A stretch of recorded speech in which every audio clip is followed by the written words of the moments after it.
Hola, ¿qué tal, amigos de Centro Latino de Movilización? Una vez más estamos desde las instalaciones de Milamex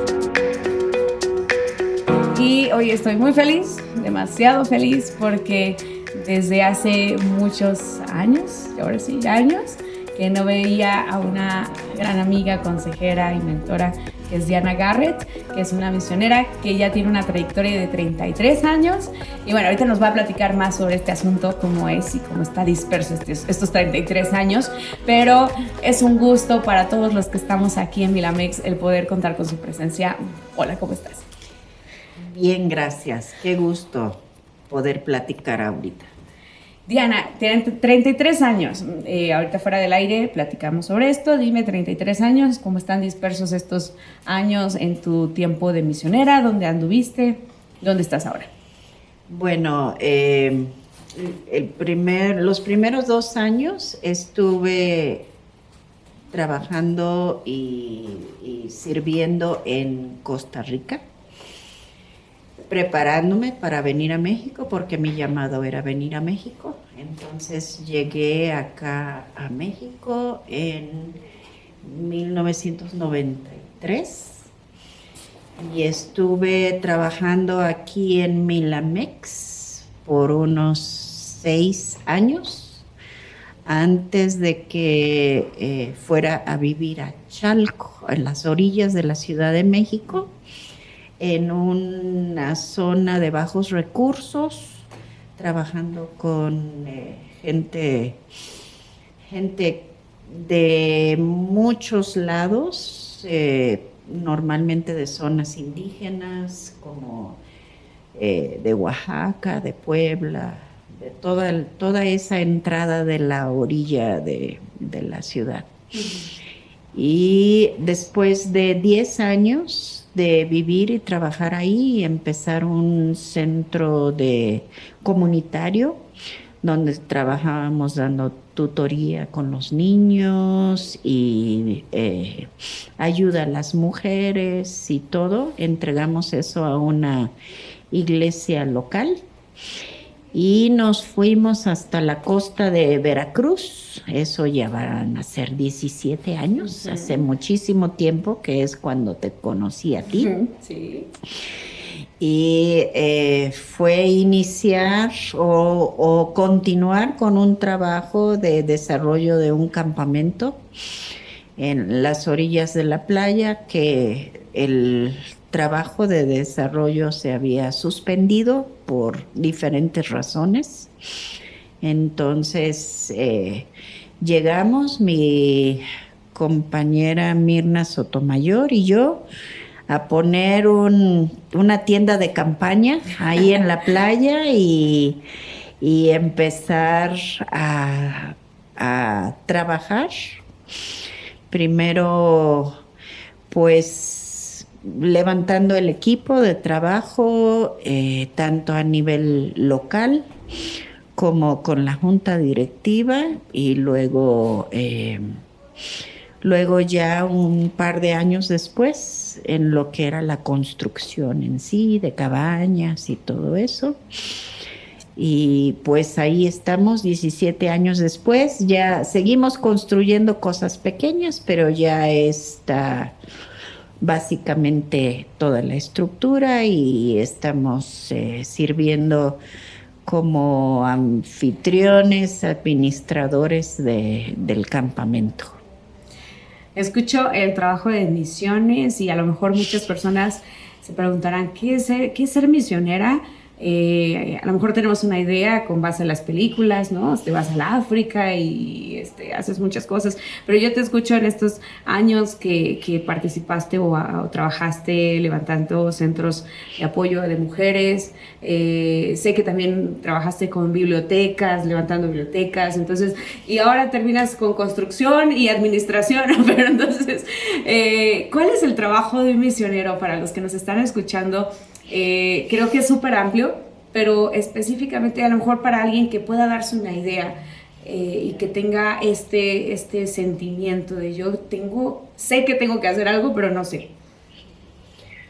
Pues para mí el llamado misionero empezó, digamos que Cuando terminé la preparatoria, tenía unos meses antes de iniciar la universidad, y viviendo en Costa Rica tuve la oportunidad de trabajar en un campamento de refugiados nicaragüenses. Era en el tiempo en que Nicaragua estaba en medio de una revolución y habían muchísimas personas que estaban huyendo a Costa Rica, como es hasta el día de hoy, porque así está sucediendo todavía. Entonces, en ese lugar yo tenía 17 años y dije, esto es lo que quiero hacer por el resto de mi vida. Yo quiero estar con gente que no tiene oportunidad de salir adelante, primeramente para que conozcan a Cristo, pero también para ayudarles a tener una vida mejor. Entonces, con eso en mente, entré a la universidad y estudié educación primaria y trabajé como maestra de educación primaria durante 3 años en Costa Rica, pero siempre con ese sentido de que tenía un llamado hacia otro lugar.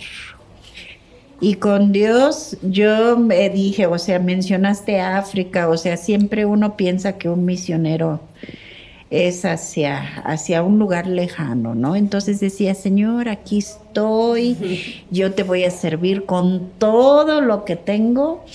Mándame a África, mándame a cualquier país en América Latina. Pero una cosa le condicioné al Señor. Dije, no quiero ir a una ciudad grande y menos a la Ciudad de México. Porque yo había nacido en México y mis papás me habían sacado de la Ciudad de México porque decían es un caos, no queremos que nuestros hijos crezcan ahí. No, o sea, nos habían llevado a Costa Rica y entonces yo ya traía como que algo en contra de la Ciudad de México. Pero Dios fue trabajando en mi corazón y cambiando mi corazón, y al principio no me parecía. Yo decía, Señor, me siento jalar hacia la Ciudad de México. Y hasta me enojé con el Señor y dije, de todos los lugares, y nada más te dije que un lugar no, y ahí me estás mandando. Pero cuando Dios llama, Él da el amor por el lugar, y hice varios viajes de corto plazo y ahí el Señor fue confirmando. Y cuando vine y estaba en Chalco, en medio de toda la problemática en ese tiempo en Chalco, con el drenaje a cielo abierto y toda la criminalidad que yo creo que todavía existe hasta ahorita, ni media calle pavimentada, nada, casi ni luz. Y en ese tiempo yo dije, solo Dios me puede dar el amor por ese lugar. Pero el momento más precioso fue cuando ya nos fuimos a Tuxpan, y ahí en la playa, en un lugar lejano de toda la civilización, y nos fuimos una Semana Santa. Y ese domingo de resurrección nos despertamos para poder hacer el culto de resurrección, y llegaron gente que eran como de rancho, gente muy sencilla, y ahí estábamos estaba lloviendo ese día y estábamos cantando, y el Señor me mostró que estaba yo llorando de ver la mano de Dios, porque el Señor me dijo,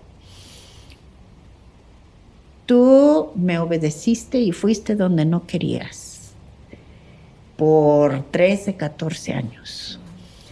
y ahora te llevé cuando tenías 17 años, te llevé a donde tú querías, porque me obedeciste todo este tiempo y ahora te estoy llevando donde tú quieres. Y nos ha dado muchísima oportunidad de ministrar a gente indígena, gente de habla náhuatl, de otros idiomas otomí y otros lugares también. Y de ver la mano de Dios abriendo paso, pero con un desvío de 14 años por medio del lugar donde no quería estar. Entonces, finalmente Dios cumple su propósito, su llamado, ese deseo que puso en mi corazón, pero no es en la manera en que yo lo esperé. Sin embargo, Él ha sido fiel siempre. Hubo momentos, hablando ministerialmente, que se te complicaron. Vaya, queda claro, ¿no? Que lo de Chalco fue complicado al inicio, pero más allá de eso, ¿hubo algún momento en tu vida ministerial que tú dijeras, esto no es para mí, las misiones, me regreso a mi casa, ¿qué estoy haciendo con mi vida? Pues la verdad, o sea, fueron 10 años viviendo en Chalco. Y sí, o sea, mi propia salud se vio muy minada en ese tiempo.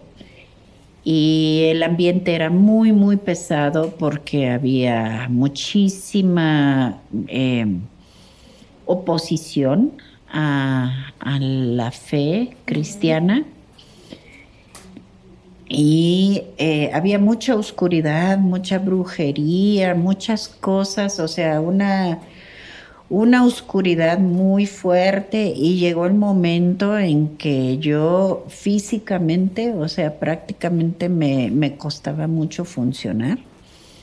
Tuve que tomar un año de sabático regresando a Costa Rica con mi familia para volver a encontrar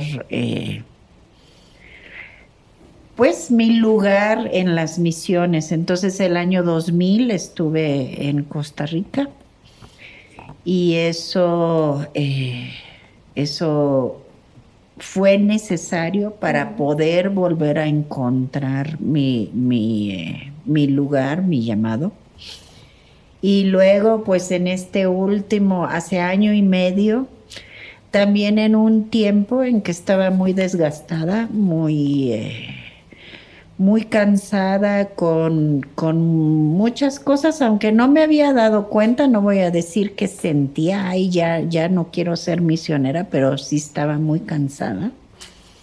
Y el Señor permitió que me enfermara y que tuviera que regresar a Costa Rica otro año y medio. Y vengo regresando apenas para reiniciar, pero es como que resetear, ¿no? O sea, de tomar ese descanso, ese sabático, para poder regresar e iniciar nuevamente. Entonces, 2 veces ha sido donde he llegado hasta el punto que digo, ya no puedo, pero es cuando el Señor pone el momento por medio de mi salud para decir, tienes que ir a descansar. Entonces he aprendido que es necesario el descanso semanal, el descanso anual y también ese descanso ya de un año o algo para poder retomar el ministerio como debe de ser. A todas las personas que nos están escuchando que probablemente no están al servicio 100%, pero también se sienten agobiados, precisamente, bueno, nos estás hablando del descanso, pero ¿qué más podrías decirles como estas palabras de ánimo en el Señor para que puedan retomar su rumbo y pues sobre todas las cosas, algo que me queda muy claro que durante este tiempo de descanso que fue complicado por temas de salud y más, pero del Señor nunca te apartaste. Entonces, ¿qué podrías decirle a las personas que sí están pasando por un proceso complicado de ya no quiero más, pero necesito esas palabras de ánimo?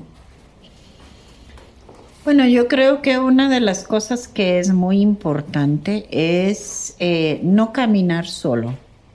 Es muy importante estar en equipo. Y estar en equipo en el sentido, digamos, para mí, Milamex siempre ha sido mi equipo, a veces un poco más lejano, pero siempre muy necesario. Y luego el equipo cercano, porque cuando hemos estado Mirna y yo trabajando muy solas, entonces es cuando el desgaste llega más rápido. Entonces es muy importante estar en equipo y es muy, muy importante rendir cuentas y poder, cuando uno se siente mal, poder decir, ¿sabes qué? No estoy rindiendo, hay algo que está mal, me está agobiando el estrés, todas estas cosas. Si uno lo trata de guardar, entonces ya se vuelve algo tóxico.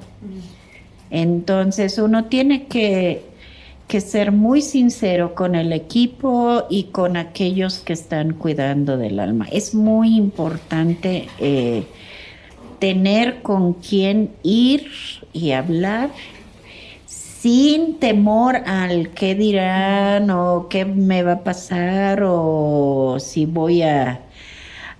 si me van a despedir o cosas así que luego a veces son temores fundados, a veces infundados, pero que uno tiene que buscar ese punto de tener con quién hablar de lo que sea sin temor a ser echado abajo. Y es algo que es uno de los llamados como consejeras y mentoras, es de proveer eso a personas que no lo tienen. Porque no podemos llegar hasta el fin de la carrera si no tenemos con quién hablar. Entonces eso es muy importante y poder recibir retroalimentación negativa a veces, porque uno a veces suele ser muy orgulloso y decir, no, pues a mí no me pueden decir y a mí no me pueden dar críticas y yo hago las cosas bien, y la verdad es que nos equivocamos mucho. Y tenemos que estar dispuestos a escuchar de parte de Dios y de nuestros amados hermanos la verdad de las cosas, porque fallamos mucho. El ser misionero no quiere decir que uno no falla, más bien las fallas de uno a veces uno siente que se multiplican por la posición en que uno está. Pero ese no es razón para quedarnos donde estamos. Hay que seguir adelante, hay que pedir perdón, hay que levantarnos y seguir. Porque esa es la fortaleza, es seguir adelante y no tirar la toalla. Es interesante porque obviamente uno de los mayores desafíos que tenemos, seamos misioneros o no seamos misioneros, pues es el trabajar con nosotros y el aceptar muchas cosas. Pero aparte de esto, ¿qué otros desafíos como misioneros hay? Porque quizá habrá personas que nos escuchan, que tienen esa inquietud, pero creo que tener el panorama de saber todo es bueno para estar preparados. Entonces, ¿cuáles son otros desafíos como misioneros a los cuales tú te has enfrentado? No sé, hablando de que dejaste a tu familia, etcétera, otras cosas que nos puedas compartir. Bueno, cuando mi familia supo que yo venía de regreso a México, ya mencioné que ellos nos sacaron de México y era así como que... ¿Por qué? por favor. Y sobre todo mi papá estaba muy triste. No voy a decir enojado, pero estaba muy triste y él es un hombre de Dios y yo le pedí al Señor, Señor, yo no quiero ir a México sin la bendición de mis padres. Me lo has confirmado a mí, por favor, confírmaselo a mis padres también, porque no quiero estar en un punto de conflicto con mis padres. Y gracias a Dios, en esos primeros 2 años que estuve en Costa Rica, viviendo, no con ellos, pero cerca de ellos, Dios fue cambiando sus corazones hasta el punto que pudieron despedirme y permitirme venir. No solo, bueno, al puro principio era así como que, bueno, no queremos lo que, pero entendemos que Dios te está llamando. Ellos creían que iba a ser 1 o 2 años. Pero ya, pues ya pasé los 30 años y ellos han sido mi apoyo más grande en todos los sentidos. O sea, ya cuando entendieron que Dios estaba detrás, con eso fue de gran bendición. El otro asunto es, uno se cree indispensable, pero la verdad es que uno nunca es indispensable. Cuando uno entra en una situación, siempre las necesidades son más grandes de lo que uno puede cumplir o lo que uno puede hacer. Y en las veces que yo he querido llenar todos los espacios con resolver y ayudar aquí, ayudar allá y ayudar allá, es donde ya el desgaste mío es muy grande. Entonces ha sido muy importante aferrarme de Dios, depender de Dios, entender que tengo, para poder ayudar a otros, tengo que cuidarme a mí misma. El autocuidado es muy importante. Y también reconocer que antes de que yo llegue a un lugar, Dios ya ha estado trabajando. Y después de que me vaya, Dios seguirá trabajando. O sea, no necesito estar ahí para que Dios siga haciendo su obra. Entonces, aún ahorita el reto es que vengo regresando y no sé por cuánto tiempo, pero yo sé que Dios va a seguir trabajando y es lo que yo necesito hacer, es estar muy sensible a lo que Él está haciendo y qué parte de la orquesta me toca a mí tocar. No meterme a tratar de ser toda la orquesta, porque ese es asunto de él es el director y yo nada más me toca una pequeña parte. Entonces, cuando quiero ser el protagonista, las cosas van mal. Sí, a lo mejor el triángulo nos toca, ¿no? Ajá, sí, exactamente, una pequeña cosa. Y es el momento y cuando Él dice muévete, es muévete. Y cuando Él dice quítate, es quítate. Porque Él sigue trabajando. Es muy bonito ver en la obra en Chalco cómo Él en verdad, o sea, todo se centraba en nosotras. Y llegó el momento en que Dios nos mostró, ¿sabes qué? O sea, la gente, ustedes han hecho mi trabajo, pero ya las ven a ustedes, no me ven a mí. Entonces, las tengo que quitar. Okay. Porque yo no comparto mi gloria con nadie. Y entonces nos quitó y puso ahí a una iglesia con todo un equipo que trabajaron en una manera diferente y mucha gente de la que nos habían puesto en un pedestal, se enojaron y hubo mucha oposición de una parte y parecía que la obra se había venido abajo. Pero ahora lo vemos y esa iglesia ahora nos apoya a nosotros económicamente. Y ellos siguen siendo fieles y levantando y ayudando a los niños en otras maneras.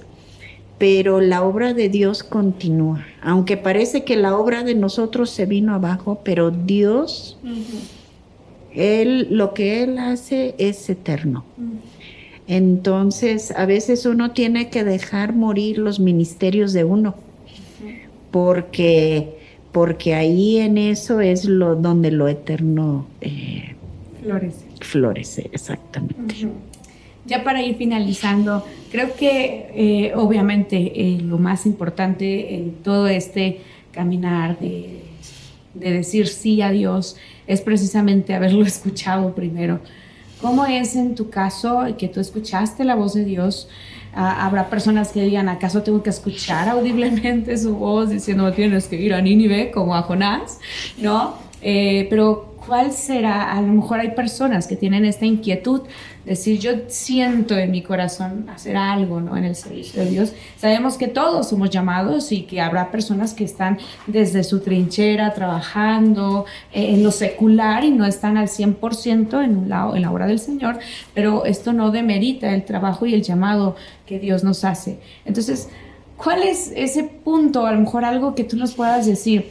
Sé que no hay un paso a seguir de esta manera vas a escuchar a Dios, pero sí algo que nos puedas decir, que nos inspire a decir, ok, necesito hacer esto para confirmar o para poder estar más cerca de Dios, para poder realmente estar segura que Dios me está llamando para pues no hacer cosas atrabancadas y para pues realmente pues tener la dirección del Señor.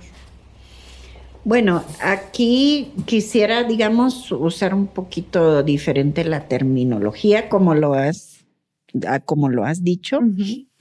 Y es que sí, todos somos llamados al 100% a servir al Señor.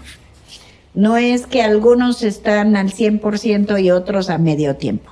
Okay. Nuestro llamado siempre es servir al Señor al 100%, donde quiera que estemos. Entonces, yo crecí y lo vi en el ejemplo de mis padres. Ellos, los dos, no son misioneros. Ellos conocieron al Señor siendo ya adultos, yo me acuerdo de niña cuando nos empezaron a llevar a la iglesia y a conocer a Dios, y mi papá siempre trabajó, digamos que entre comillas, en lo secular. Uh-huh. Pero todo lo que hacía era para el Señor. Uh-huh. Y él levantó una compañía de seguros y todo lo hizo poniendo a Dios en primer lugar. Y fue un ejemplo para nosotros, sus hijos, de ver que no se necesita estar oficialmente en el ministerio como misionero para servir al Señor en todo lo que se hace. Sino que no hay una categoría de, este sí es misionero y que está al 100% y el otro, pues yo no puedo porque yo tengo que trabajar en una panadería o tengo que hacer esto o el otro. Y he visto ese sentido de propósito donde quiera que el Señor nos ponga, en el mundo del comercio, en el mundo de la administración, en el mundo de la enseñanza, no importa. Uno tiene que servir al Señor y estar atentos a cómo el Señor nos va moviendo, y muchas veces es por medio de una voz muy queda. Y cuando primero sentí que Dios me estaba llamando a México, yo no quería, ya les dije, pero hice algo que luego he recomendado. Okay. Dije, Señor, si esta soy yo, esa voz, ese sentir va a desaparecer. Y ojalá desaparezca. Pero si no soy yo, si es el Espíritu de Dios, esa voz va a quedar. Y yo me quedé trabajando un año más completo. Un año en el que decía, Señor, que se me quite este sentido de que tengo que ir a México. Y después de un año yo ya sabía que ese era Dios, porque era persistente la voz. No subía y bajaba con mis emociones, sino que era un mover muy persistente que me ayudó a saber, esto es Dios. Porque no era lógico, no venía de mí. Pero nunca fue una voz audible, nunca fue algo muy fuerte tampoco, pero era muy persistente esa voz. Entonces, solo será que escuchemos, podemos seguir la recomendación y por supuesto, ¿no? Tener una relación con el Señor, porque previamente a esto, pues, es tener la relación con el Señor. Diana, es un gozo, una alegría de verdad tenerte aquí con nosotros en Milamex, el poder entrevistarte, el poder estar aquí platicando un ratito. Yo sé que podemos platicar horas y horas y muchas cosas que podemos aprender de lo que Dios ha dado a través de tu vida, pero bueno, tenemos que continuar y te agradezco. ¿Algo más que quieras agregar, especialmente para todos los, muy específicamente a jóvenes que a lo mejor quieran y tengan este interés, incluso adultos? Lo hemos platicado en emisiones anteriores, entrevistas anteriores, que a veces también hay adultos que dicen, pues es que no he hecho, pero yo quiero hacer algo, pero no me atrevo porque pienso que la edad es algo que ya se me fue, ¿no? No sé, ya para cerrar tal cual, algo que quieras agregar. Bueno, hay un dicho que me conocen en mi equipo y en el ministerio, porque yo siempre digo, a ver, tengo una idea loca y tengo el derecho de expresar esa idea loca, aunque sea completamente descabellada, porque de todo lo que he hecho ha sido a través de lo que son ideas locas.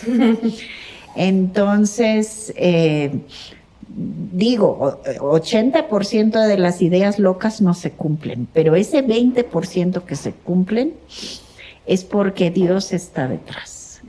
Entonces, tengan ideas locas, Okay. porque de ahí sale mucha bendición. Y atrévanse. Ajá. Gracias, Diana Garrett con nosotros. Gracias a todos los que nos ven a través de las diferentes plataformas en Milamex, Centro Latino de Movilización. Muchas gracias.